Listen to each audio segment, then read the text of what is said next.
પંગત પાડવાની છે એમ ને? હા, પંગત પાડવાની જો આસનના. આપણે છે 6 બેન ના લાવ્યા. મમ્મી જો લઈ આવ્યો એમ. શું કામ મંગાવ્યા?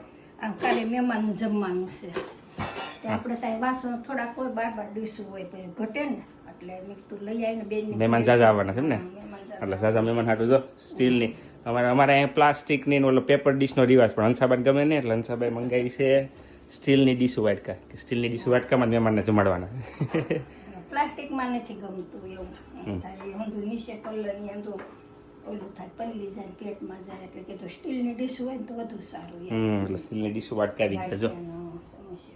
અને અને ઓલા આવી ગયા છે શું કહેવાય આને? આસનિયા. હા 6 આસનિયા આવી ગયા જો આવડા. પંગત પાડવાની છે એમ ને? હા, પંગત પાડવાની જો આસનના. આપણે છે 6 બેન ના લાવ્યા એટલે 12 થઈ જાય ને.